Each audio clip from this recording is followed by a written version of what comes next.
Hi everyone, I'm Stephen Woessner, CEO of Predictive ROI, and I'm with Chris Prefontaine. And don't turn the dial or don't look for a different podcast. This is actually the right podcast that you are looking for. And Chris has agreed to, let's say, let me hijack again. This was going to be a solo cast, and then he and I started kicking around some ideas about some cool stories that I've yet to be able to pull out of him that I think are going to be really, really helpful to you. So we're going to get into those, but let me give you a couple of highlights.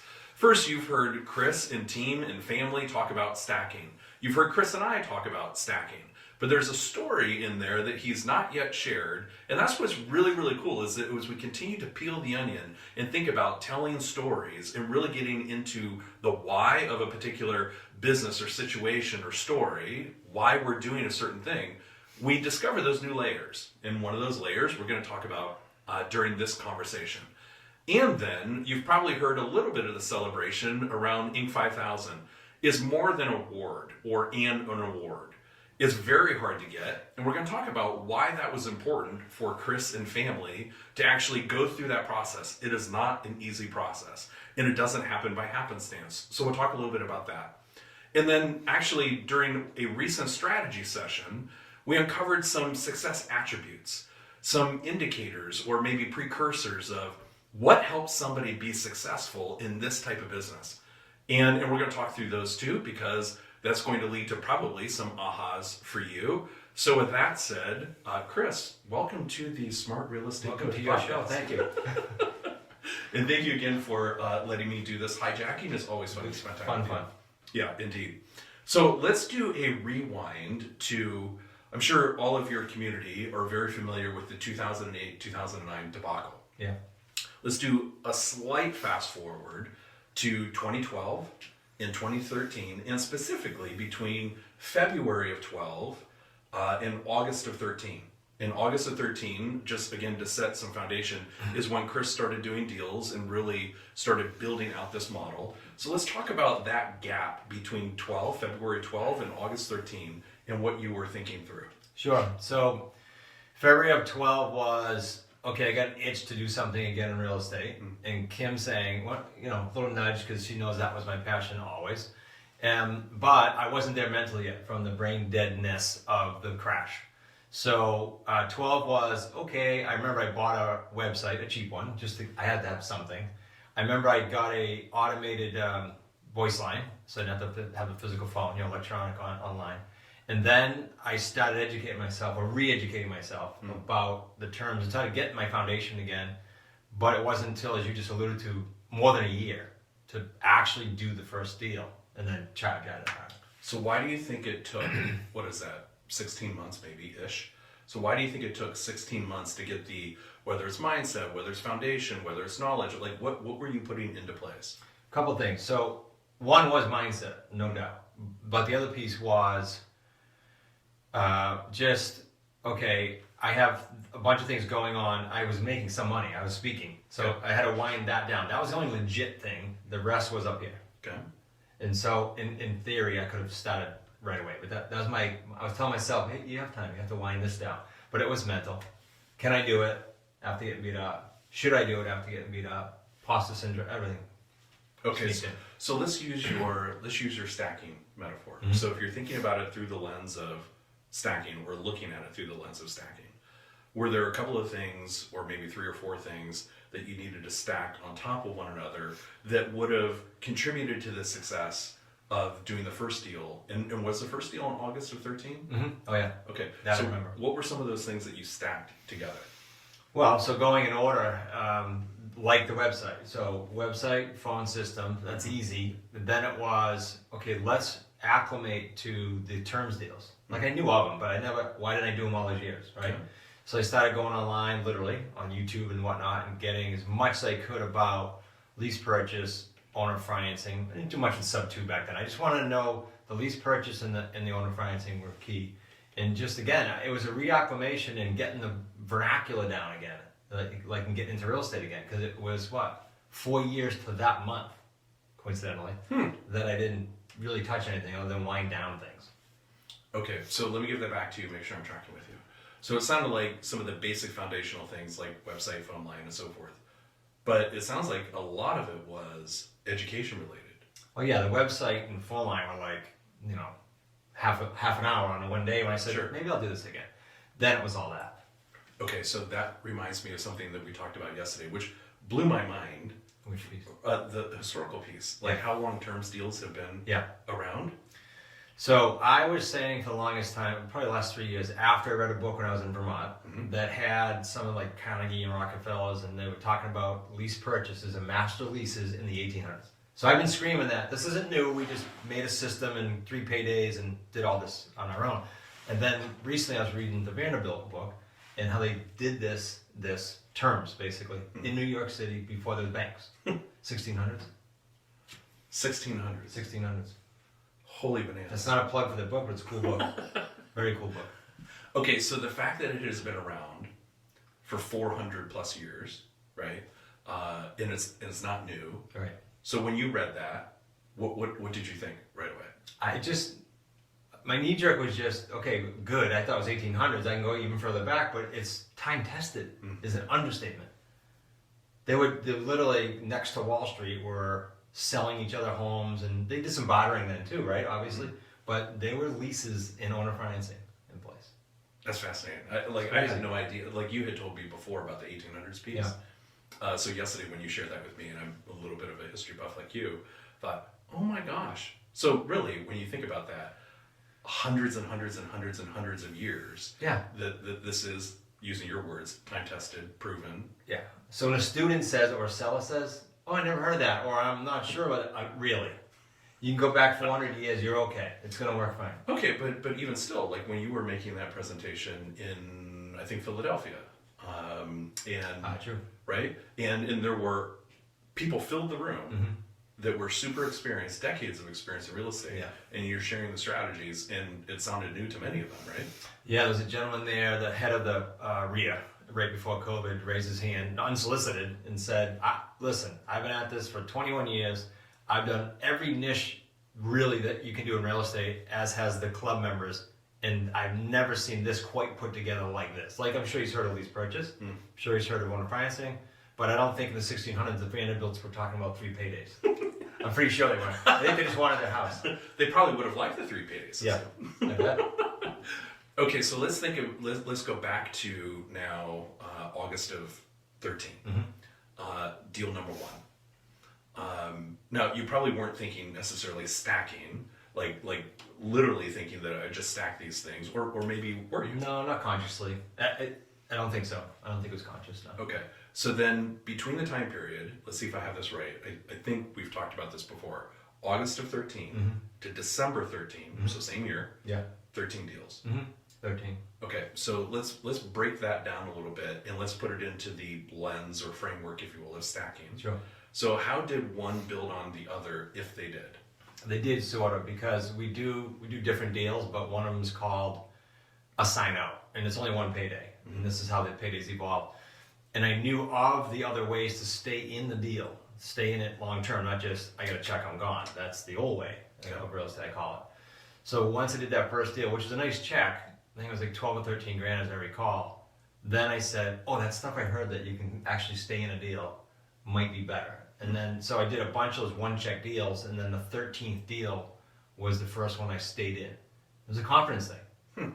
It was, I got some cash flow, that was necessary. Then it was a confidence thing saying, maybe I can stay in this and it'll work fine. So confidence how? Well, when you're staying in the middle of a deal, let's say for everyone's sake, the word sandwich lease is, you're my seller, I have a buyer, I'm in the middle, there's some responsibility there. Right. So it's going to work fine, I'm okay. After getting beat up, I want to make sure that we kind of proved and got our legs again before we started staying in deals. Again, it wasn't conscious, it was, I'm getting more comfortable, maybe I'll look for more profits in these deals. Okay, so let me give that back to you here again as well. So the first 12 deals were AOs? Yeah. And then that gave you the aha of, as well as confidence, to say, maybe for this 13th deal, is that when the 3 payday system was developed? After that deal, realizing this is pretty cool, because here's what I felt. After the 12th deal, I thought, what's the difference between this and nothing against realtors, but being a realtor and doing these one transaction deals. Okay. Well, that's what I do my whole life. What's the difference? I'm back in the trenches on technically a treadmill because I got to go do another deal to get a check. So instead actually pissing me off, now that I've got my legs back, and okay, now I'm going to stay in a deal. So what was the difference in, this is interesting, as much as you and I have talked about this, we've never It's talked usually about the case. this piece. So this is fascinating. So what was the difference in dollar amount, if you remember, between those, like deal 1 through 12 and then the exactly. 13th? Yeah, I know exactly. I should have guessed. My paydays were like 10-2 back then. That's what I remember. The payday ones. Payday 1, 2, 3 on that deal was low for today's standards, but it was like 52, 55 grand. So 5x? Oh yeah, yeah. Holy. And all that changes is your discussion with the seller. Mm-hmm. That's it. Well, and you're listening to the seller for what you can solve. But Okay. I wasn't in a box where I'm going to in and out. Here's my presentation. I'm out. So hence the confidence issue, Mm-hmm. because it required you to be more of a problem solver No question. than just the No AOs. question. And they gotta trust you. So, okay, so let's knit that back to QLS 2021, Mhm. just a few weeks ago. Yeah. And as I was sort of fly on the wall and you invited me in, which I'm grateful for, but I heard so many associates saying, no, we're not selling anything. We're trying to help solve a problem. And it sounds like something clicked for you in Yeah. deal 13. Yep. I just thought that's why you're asking. So the click was, as far as the problem solving was, the woman had some problems. I listened more. Okay.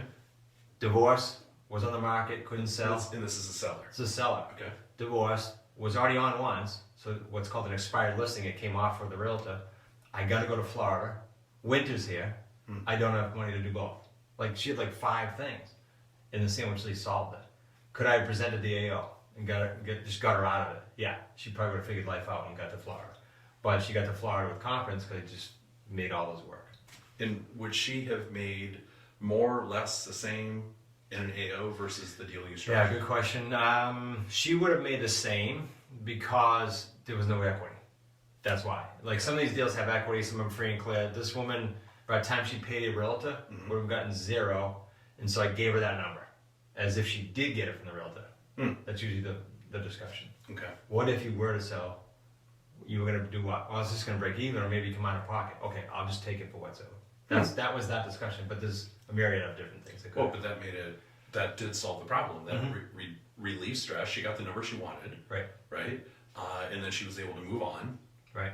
And start whatever the next chapter was for her. Right. So you solved a great problem. Yeah. And 5x'd your return. Right. Holy bananas. And it's good you brought this up because so many people think, and students, okay, I gotta like be a master salesperson. I gotta have there's no presentation. I used the word earlier, that's why I want to correct that. Okay. It's solving problems. It's solving a real estate headache. Yeah. And a real estate headache doesn't have to be bad. Meaning you could be debt free. Your headache is, I want the most out, I want this over time, whatever it might be. It's not always bad, I want to make that. Well, she had a timeline of moving on to the next chapter. She couldn't get to that timeline. Right. That was creating stress for her. In this case, yes. Yeah, that's a whole lot of not awesome. Right. Right? And you helped solve that problem. Yeah. Okay. And 5x return. Holy bananas. Yeah, big difference. Huge difference. Okay, so after, and I know that you were super meticulous through those 13 deals, well, still always, but very detail oriented. So you're tracking all of that in an Excel. And then I think, if I remember the story chronology correctly, there was like an aha. You were either reviewing the Excel or talking to Kim, and then something struck you about like how these were stacking into predictable wealth into the future, right? Yeah, I do remember it. So I remember putting that deal on the spreadsheet, the sandwich piece. Payday 1, 2, 3 with dates. And I remember saying to Kim, somewhere within the 2 or 3 months of this, I think by this time next year I can get to 1 million plus, is what I thought in the 3 paydays. Wow. And that was my light bulb with in the excitement of all 3 paydays. Okay, 1 million plus of all 3 paydays. So the first one was 50,000. Right. So does that mean that you needed to do 20 more deals? Yeah, exactly. And we did that the following year and then some from memory. But the average paydays, 1, 2, and 3, thus that 50, has grown. And you've heard that over the years. Right. It still does. And the average today is 70 For something? us, it's about 78. Okay. Yeah. Wow. Some of the students are $250,000. Depends on the price range. Sure. And the type of deal structure, Yep. right? Yep. That's super impressive. Yeah. Okay, so let's continue with the stacking piece. So now fast forward to today, the business has now evolved into still pre-prop, but then also a bunch of companies, but Smart Real Estate Coach, and then this really cool thing with 2020 and the Inc. 5000. Yeah. So before we get into the complexity of it and why it's like running a gauntlet, why was that important to you? Like, why was Inc. piece? Yeah.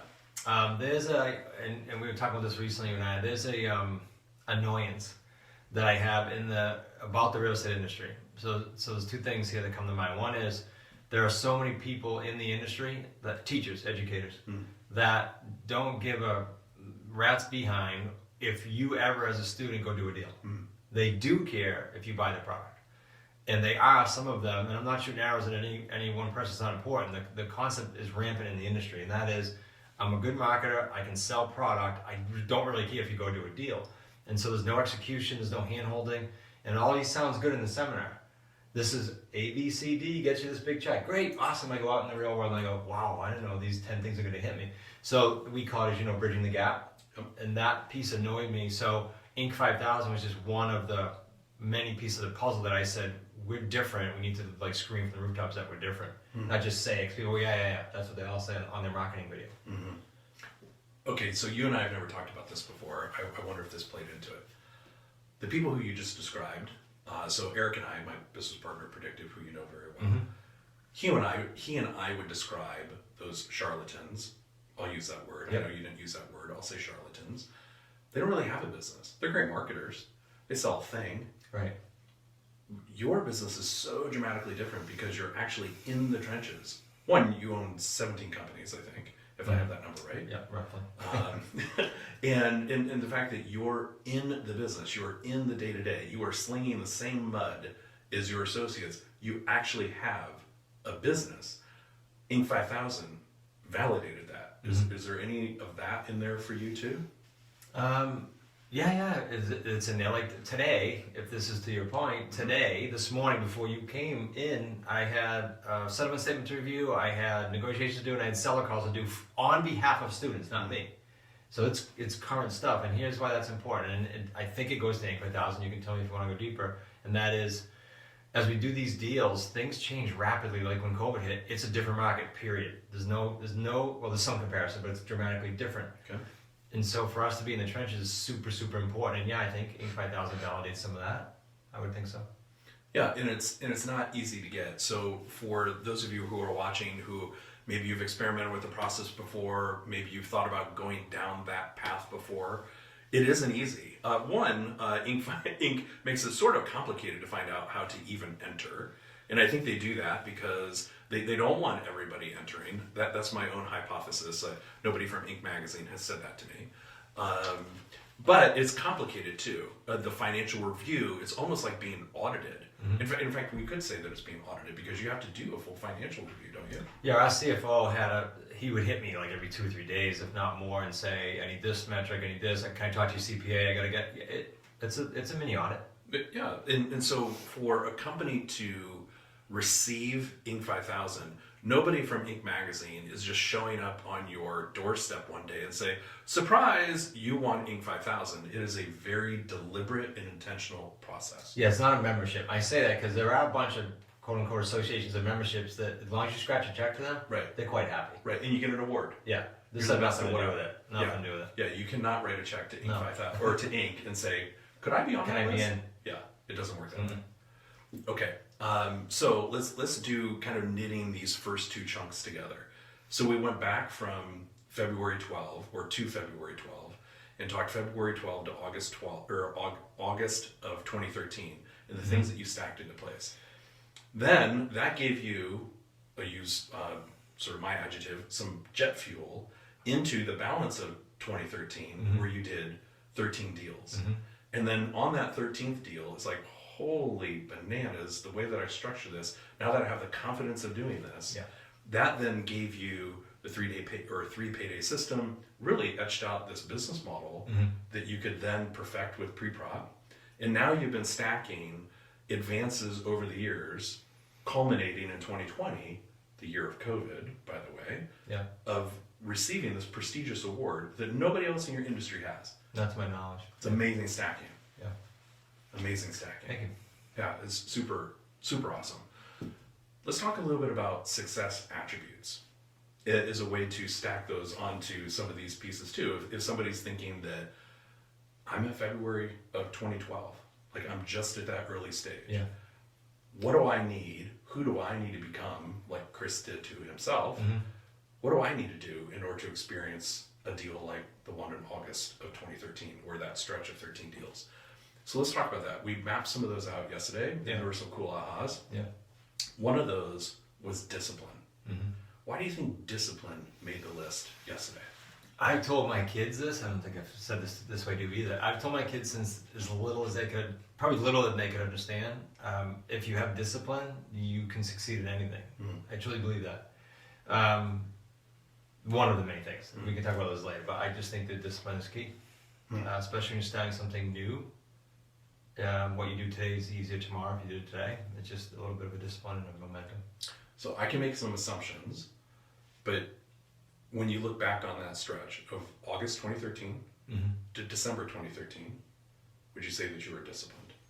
Oh yeah, I just had a schedule and a mission. Once I said, okay, I'm going to do this after getting my brains beat out from the crash, it was, I'm going to go in the morning, I'm going to do the calls, and then here's what I'm going to do. It was a schedule. Just like years ago when I was a realtor, I had a schedule to launch that. Okay, so I love how you just mentioned the very first thing there was, well, actually scheduled, but then the next thing was, I'm going to make the calls, right? Like that was a foundational vital metric. The deals didn't happen unless you made the calls, and that took discipline. Yeah, it is the issue. Yeah. It's not fun ever. I don't care what business you're in. You know that. You get a phone. There's other things that you could do. I call it creative avoidance. But if you don't have the discipline to do that, you have nothing else to do. I have conversations with students that go similar to, well, should I do this in the website and the database and the CRM? No, how about just the phone calls and leads right now, and then we'll call back and see how that's going for you. Because all of those other things are the creative avoidance. Yeah, they're the creative avoidance, and they come way later. If you don't have deals, what are we talking about? Right. Yeah. Right. Okay. So let's take this discipline piece and hook it into driven by family, which was also on the list. And my guess is that was a driver for you early on, right? Oh yeah. Well, okay, I think this is where you go and tell me if it's not. But when I came out of the crash, I went from, I'm going to remind you and them, I came from a somewhat nice property overlooking the water to a one-bedroom house that was trash that I had to fix up to even move in. And my wife said, we're going to do this. So I said, okay, we'll go with it. But I said, about 6 months. I'll stay at 6 months. So 6 years later, after we built a bunch of businesses, I look back and said, that was key. So well, how's it tied to this? The family-driven piece was huge for me. Because in my eyes, I gotta fix that. That's not where I want to be after this many years in real estate. You have to fix. I'm in a one-bedroom apartment. Yeah. In my head, that's a letdown. I don't care who looks at it. That's a letdown. Yeah, and okay, so let's extend that into other stress or maybe other drivers with respect to family, right? Did it affect relationship with? And I don't mean that affect as in like tainted the relationship. That's not what I mean. But did it cause stress in relationships within your family? I'm sure directly and indirectly. Yeah. Kim probably being the best one that would say, no, it was fine because she supported 35 years later, supporting everything I do. But other areas, sure. Because it wasn't the cash flow. I don't care how you twist it. Yep. It's not about the money, but it's about what comes behind that, right? There's a lot of domino effects. Okay, so thanks for that. So yesterday we were talking a little bit about, as we look across the community and we see some things really stand out and some shared attributes, which are amazing. It was this desire, and you and I have spent quite a bit of time with some of the high sixers who have stepped into the authority one-on-one coaching that you and I do, right? Which is so much fun. This desire to build something more than just a transactional relationship of doing deals. Like they want to build a business, right? So like when you did those first 13, I know that it was transactional for the first 12, needed to get cash flow. Right. And then 13 was like, aha, what if I put this out to 1 million? When was it, yeah, I can do the deals. I want to build a business. At the end of that year, directly related. Or say going into 14, after that sandwich lease. Yeah. The Lightbulb. Yeah. Most definitely. Well, and it's inspiring to see and hear you and family say, yes, we will jump in the trenches with you and we will help you get deals.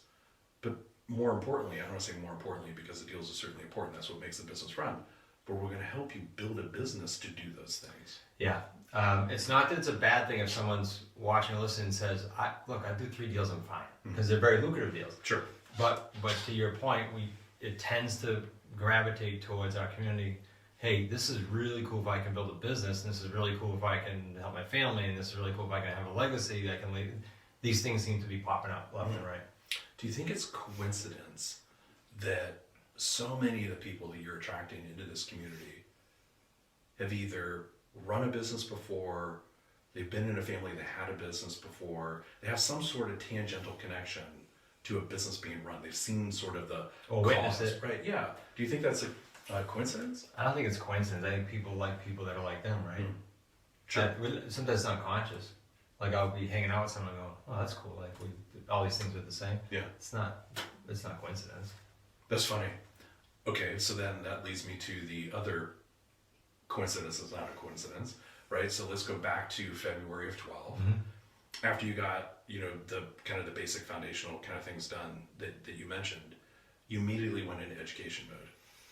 And right at the top of our list yesterday, and I'll read it in quote, willingness to learn, grow, and personal development. And then at the bottom, we kind of recapped it at the very end and said readers. Interesting. Huh? Right? And that's where you dug in almost first, was how you could study to be better. Yeah. So coincidence? Probably not.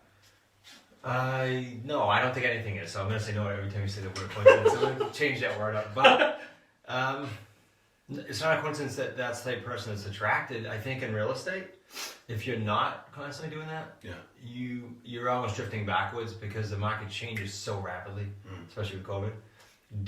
I know we're talking the same thing, lease, owner financing, and so on, but within that, things change. Contracts, deals, mentality, market conditions, market areas, all these change constantly. Okay. So education is important. Yeah, and staying up on it. Yeah. Yeah, okay. So last piece of the success attributes, something else that really stood out is, and it's back to the family piece, but in a slightly different way.